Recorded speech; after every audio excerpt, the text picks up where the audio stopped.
Hoy, hoy, hoy, kayong mga anti-Duterte na salot sa lipunan, kita nyo napaka-safe dito sa Singapore kahit na madaling araw na. Halos alas 4 na ng madaling araw, ha? Pero wala kayong makikita dito mga nagkalat na mga kriminal, mga drug pusher. At napakalinis pa ng paligid. Hindi katulad dyan sa Pilipinas na talagang naghahari ngayon mga kriminal, mga sindikato, lalo dyan sa gobyerno, sa administrasyong bangag. Na talagang fans na fans kayo, no? Kayo mga tulonggis na mga loyalista mga bangag at mga NPA na mga pinklawan. Na talagang ang hihilig nyong panoorin. Wala kayong kasawaan dyan sa malateleseryeng impeachment trial na yan, no? Nakawalang kwentahan naman ang pinag-uusapan. Kita nyo nga ito, day 12, pero wala naman talagang solido mga sinasabi ang mga witnesses nila.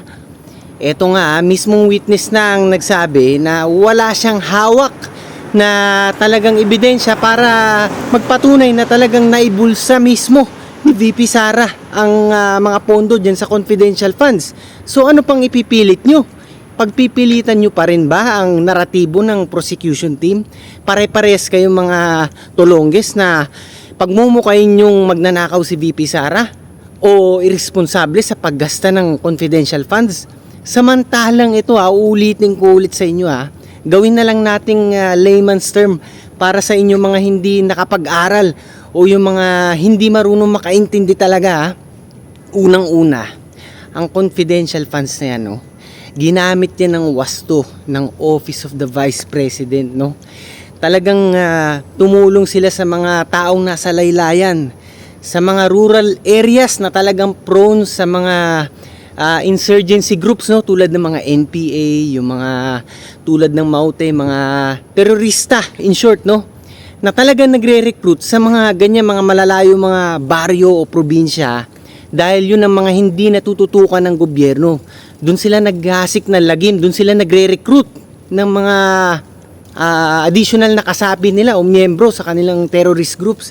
Kaya yung Office of the Vice President, talagang kinukontra yan. Noon pa lang, diyan ginagamit ang pondo na yan. Kaya wag niyong isisisi kay VP Sara, no? Kung nakatulong sila sa paraan ng mga medical expenses o mga gamot, dahil malaking bagay yun, no? Dahil hindi naman laging pera ang ibinibigay na tulong sa mga ganyan tao, yung mga nasa probinsya. Dahil ang kailangan din nila minsan o kadalasan, medical aids, no? Kumbaga yung tulong na medical, mga kagamutan. Dahil yan ang ginagawang pambabribe ng mga terrorist groups na yan o mga NPA. Ang ginagawa nila, tinitake advantage nila yung kahirapan ng mga tao dun, no? At minsan dadaanin nila sa paraan ng pagtulong ng medical na ganyan para mahikayat nilang sumapi sa kanila at ma-recruit nila sa kanilang mga grupo. At yan ang kinukontra ng Office of the Vice President noon pa lang ni VP Sara. Ha? Kaya kayo hindi kayo mulat hindi nyo alam yung mga ganyan mga bagay Palibasa kasi, nabe-brainwash kayo ng administrasyong bangag na ito. Na ang naratibo nila ang pare-parehas, gibain lang talaga at gipitin si VP Sara, no? Sa paraan ng ganyang mala teleserye at madramang impeachment trial. Ha? Ang request ko lang talaga sa Panginoon no, na talagang paabutin ng buhay ko, no, hanggang maging presidente si VP Sara, nang talagang magamit ko itong nag-isang buhay ko para makatulong sa bansa ko, no. Sa mga loyalistang bangag dyan at mga pinklawan na nagsasabing sino ko ulit, ha? Palibasa mga idol yung mga vlogger kasi, mga bayaran, at hindi kaya yung ginagawa ko ngayon na talagang pinagpalit ko ang sarili kong anak na 7 years old. Hindi ko nakita lumaki mula pa noon dahil sa pagmamahal ko sa bayan ko. Kumalaban ako sa mga malalaking tao ng droga dyan sa lugar ko sa Makati. At talagang hanggang ngayon napalayo ko sa pamilya ko. Nandito ko, mag-isa, solo, walang kasamang kahit isang kamag-anak sa ibang lugar, sa ibang bansa. Kaya ba yan ng mga iniidolo nyo mga vlogger? Ha? O sumasasa sila sa pera na galing din sa mga taxes nyo? Ha? Mga hipokrito kasi kayo, pare-parehas ha? Kaya bago kayong maging ganyan na talagang mga kumbaga traidor ng bagong henerasyon o mga makapili, alamin nyo muna sana ang mga ganyan mga basic facts, no? Tulad nung Joint Circular 2015-01, no?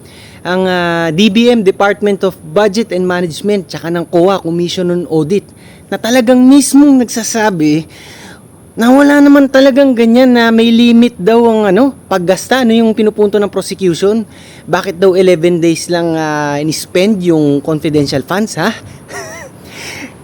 Kayong mamulat nga kayo, walang nakasaad dyan sa 2015-01 circular na yan, na may time limit kung paano i-spend ang ganyang confidential funds. Walang nakalagay na 2 months, 3 months, 6 months o kung 11 days, walang sinabing bawal. At eto nga, hindi naman talaga tulongis ang Office of the Vice President para paabutin pa ng January na babalik din yung pondo sa pinagmulan. Ha? Ang tagal-tagal nang ni-request nila VP Sara yan Ha? Dumaan pa yan ng Office of the President. Pero anong petsa na naibigay sa kanila? Disyembre na, magja-January, magtatapos na ang taon. Tapos sisisihin yung Office of the Vice President bakit na-spend ng 11 days. Ha? Anong gusto nyo? Bumalik lang yun sa pinagmulan, walang magamit dun, hindi magamit sa intelligence. At talagang siguro maraming naghasik na lagim nun, maraming mga namatay, masasabi ko. Kung hindi nagamit yan ng OVP. Sa mga ganyan mga yung surveillance, pagbabayad sa mga informants, pagtulong sa mga taong nasa laylayan para hindi sila matake advantage sa paraan nga ng mga ganyan. Gamot, pampa-hospital, medical expenses. Kaya kayo, bago kayong manghusga kay VP Sara, siguraduhin nyo muna sa sarili nyo, alam nyo, yung mga basic na batas na ganyan, kahit hindi kayo abogado. Maganda na yung may alam kayo kahit basic, hindi kayo pwedeng ignorante. Ignorance of the law is not an excuse. Yan ang sasabihin ko sa inyo. Siguro naman maintindihan nyo yun, i-google nyo na lang, So yan mga kanoypi, talagang pikon na ako sa mga ito Kala nyo kung sinong makabas sa mga DDS, nakala nila sila marurunong. Pero ni isang straight na English sentence, hindi naman kayang gawin, Palibasa mga iniidolo nila, mga mahilig lang sa script. Bago mag-on ng camera, yung talagang maraming cut ang gagawin nila, O kaya magme-memorize yan ng isang buong araw para lang sa 5 minutes, 10 minutes na video na vlog, Hindi marunong na impromptu yung mga yan, mga ugok tulad ni Haring Becky.